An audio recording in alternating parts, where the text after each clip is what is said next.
가산자일 교회 성도 여러분, 반갑습니다. 여호수아 13장부터 24장까지 성경 통독의 여정을 함께 떠나볼 텐데요. 오늘 이 시간이 여러분의 묵상에 따뜻한 안내가 되기를 소망합니다. 자, 우리 솔직하게 한번 시작해 볼까요? 여호수아 후반부를 딱 펼치면 끝도 없이 나오는 지명과 이름들 때문에 이거 좀 지루한데 하는 생각이 들 때가 있죠. 그런데요, 바로 그 빽빽한 기록 속에 하나님의 신실하심과 우리를 향한 소망에 대한 정말 강력한 이야기가 숨어 있습니다. 이 명단들이 어떻게 감동적인 메시지가 되는지 지금부터 그 비밀을 함께 파헤쳐 보겠습니다. 첫 번째 핵심, 바로 약속의 성취입니다. 땅을 나누는 이 장면은요, 그냥 행정구역 정리하는 그런 게 아니에요. 이건 수백 년 전 아브라함에게 그리고 야곱과 모세를 통해 주셨던 그 약속이 드디어 마침내 우리 눈앞에 현실로 펼쳐지는 정말 역사적인 순간인 겁니다. 하나님의 신실하심이 가장 선명하게 드러나는 장면이죠. 한번 상상해 보세요.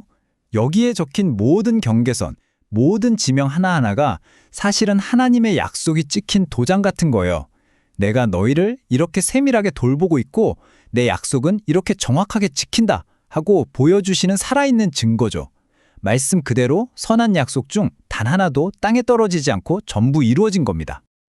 그리고 이 약속 성취라는 거대한 드라마의 한가운데 정말 멋진 인물이 한 명 서 있습니다. 바로 갈렙이죠. 나이가 무려 85세예요. 하지만 45년 전에 하나님이 주셨던 그 약속의 말씀을 단 한순간도 가슴에서 놓지 않았던 사람입니다. 그의 이 고백, 그때나 지금이나 내 힘이 똑같다. 이건 그냥 건강 자랑이 아니에요. 약속을 주신 하나님을 향한 절대적인 믿음의 선포였던 거죠.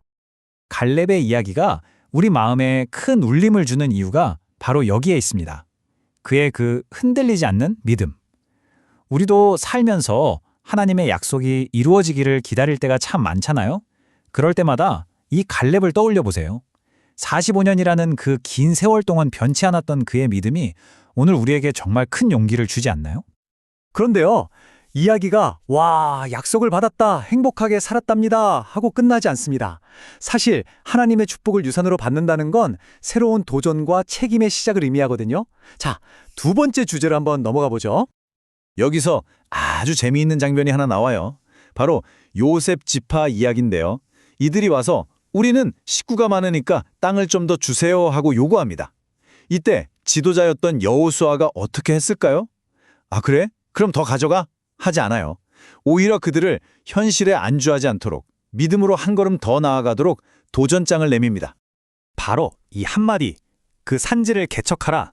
이 강력한 명령이 뭘 의미할까요? 하나님의 축복이라는 게 그냥 하늘에서 뚝 떨어지는 게 아니라 때로는 우리가 믿음을 가지고 직접 땀 흘리고 싸워서 쟁취해야 온전히 내 것이 된다는 사실입니다. 가만히 앉아서 기다리는 믿음이 아니라 적극적으로 움직이고 참여하는 믿음을 하나님은 원하시는 거죠. 그리고 이 약속의 땅에는 아주 특별한 사회제도가 세워집니다. 바로 도피성인데요. 이건 단순히 땅을 차지하고 끝나는 게 아니라는 걸 보여줘요. 그 땅 위에서 하나님의 완전한 정의와 동시에 연약한 자를 향한 깊은 긍휼이 조화를 이루는 공동체를 만들어가야 한다는 당시로서는 정말 혁신적인 시스템이었습니다. 결국 여호수아 후반부는 우리에게 이렇게 말하는 것 같아요. 하나님께 더 큰 축복을 받았다면 그만큼 더 큰 책임도 따라온다. 이 말씀을 우리 삶에 한번 적용해 볼까요? 오늘 내가 누리고 있는 이 축복에는 과연 어떤 책임이 함께 따라오고 있을까요? 깊이 생각해 볼 문제입니다. 이제 이야기의 무대는 한 위대한 지도자의 마지막 순간으로 옮겨갑니다. 여호수아가 자신의 삶을 마무리하면서 이스라엘 민족의 미래를 위해 정말 중요하고도 결정적인 마지막 말을 남기거든요. 세 번째 주제로 들어가 보겠습니다. 그의 마지막 유언의 핵심, 바로 이 유명한 도전입니다. 너희가 섬길 자를 오늘 택하라. 여호수아는 힘주어 말하는 거예요. 하나님을 섬기는 건 옛날에 우리 조상들이 경험했던 기적 덕분이 아니라 바로 오늘, 바로 나 자신이 의지를 다해 매려야 하는 결단이라고 말이죠. 이 도전에 대한 백성들의 대답은 정말 즉각적이고 한마음 한뜻이었습니다. 이 장면에서 이스라엘 백성들은 다시 한번 하나님 앞에서 언약을 새롭게 하죠. 모두가 한 목소리로 외칩니다. 우리도 여호와를 섬기겠습니다. 정말 가슴 벅찬 순간입니다. 그런데 책의 맨 마지막에 어쩐지 좀 불길한 그림자가 드리워집니다. 하나님께서 행하신 모든 일을 직접 본 사람들이 살아있는 동안에만 이스라엘이 여호와를 섬겼다. 이 구절 뭔가 좀 찜찜하지 않으세요? 그럼 그 세대가 다 죽고 나면 어떻게 된다는 걸까요? 여기서 우리가 깨닫는 교훈은 정말 엄중합니다. 믿음은 부모에게서 자녀에게로 자동으로 물려주는 유산이 아니구나. 모든 세 세대가 그리고 그 세대에 속한 모든 개인이 자기 스스로 결단하고 선택해야 하는 것이구나. 이 질문은 오늘 우리에게도 똑같이 던져지고 있습니다. 우리는 다음 세대에게 하나님의 신실하심을 어떻게 전해주고 있나요? 자, 이제 마지막으로 여호수아 전체를 꿰뚫는 가장 중요한 그림을 볼 시간입니다. 이 모든 땅 정복 이야기는요, 사실은 훨씬 더 위대하고 완전한 실체를 가리키는 하나의 그림자, 하나의 예고편이었습니다. 한번 비교해 볼까요? 이스라엘이 가나안 땅에서 얻은 안식은 불완전했어요. 그들의 순종에 달려 있었기 때문에 언제든 깨어질 수 있는 조건적인 안식이었죠.